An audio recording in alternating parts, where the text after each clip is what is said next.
Kaninang alas 2 ng madaling araw ay nag-develop na nga po yung low pressure na ating minomonitor dito sa northeastern part ng Philippine Area of Responsibility at naging tropical depression na ito kaninang alas 2 ng madaling araw. At sa kasalukuyan, ito ay nasa 535 kilometers east-northeast ng Itbayat, Batanes. Ito ay may taglay na lakas ng hangin malapit sa mata ng bagyo na 55 kilometers per hour at 70 kilometers per hour naman na pagbugso o biglaan lakas ng hangin sa paligid nitong bagyo. Itong si Bagyong Huaning ay walang direktang epekto sa anumang parte ng ating bansa at ito ay hindi rin magpapalakas sa epekto ng hanging habagat.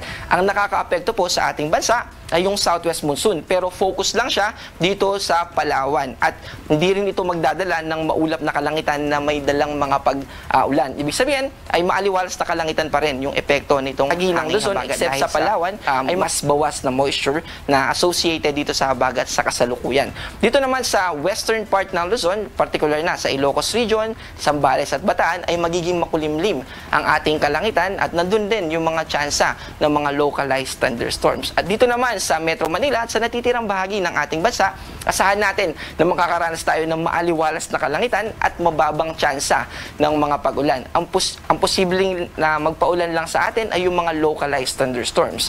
At ito ay panandalian lamang, minuto hanggang 1 oras, at kapag umabot ng 2 oras, ay well-developed na itong thunderstorm na nagpaulan sa atin.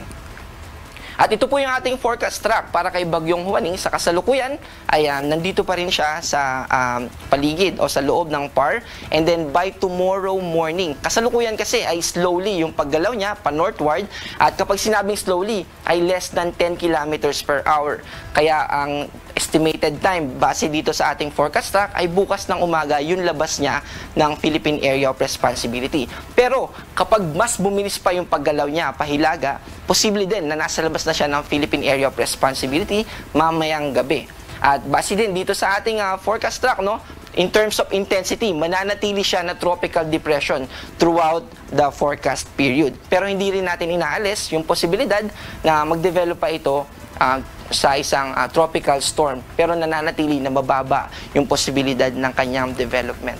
At para sa ating forecast bukas, dito sa malaking bahagi ng Luzon, except sa Palawan, ay makakaranas tayo ng maaliwalas na panahon bukas. Maaliwalas na kalangitan at mababa yung tsansa ng mga pag-ulan. Agwat ng temperatura dito sa Metro Manila ay 26 to 32, dito naman sa Baguio ay 18 to 22, at sa Legazpi ay 25 to 32.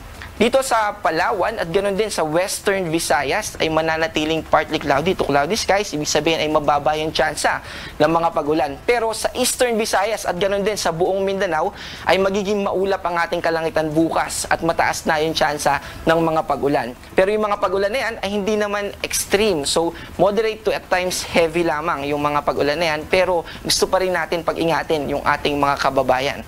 Ito ay dadalhin sa atin ng tinatawag natin na monsoon trough. Ito ay parang ITCC, pero yung magsasalubong, imbis na parehong easterlies o trade winds, ang magsasalubong dito sa monsoon trough ay yung easterlies at yung hanging habagat. Kaya relatively, mas konti yung mga pag-ulan na dadalhin nito as compared sa ITCC, pero may mga atmospheric systems pa rin na posible na mag-contribute sa at times heavy rains na posible natin maranasan sa mga nabanggit natin na lugar na kung saan cloudy yung ating ma-experience. Agwat ng temperatura dito sa Cebu ay 25 to 34, at sa Iloilo ay 25 to 32, sa Tacloban naman ay 26 to 31, at sa Davao ay 24 to 32. Wala pa rin tayong nakataas na gale warning, pero gusto natin pag-ingatin yung ating mga kababayan dahil sa kasalukuyan, posibleng umabot ng 2.1 meters yung ating mga pag-alon dyan sa West Philippine Sea. Pero sa mga susunod na oras naman at susunod na araw ay mas bababa pa ito, at bukas ay magiging slight to moderate na lang yung ating mga pag-alon throughout the country. Kaya posible na maglayag yung ating mga mamamayan na mangingisda, seafarers.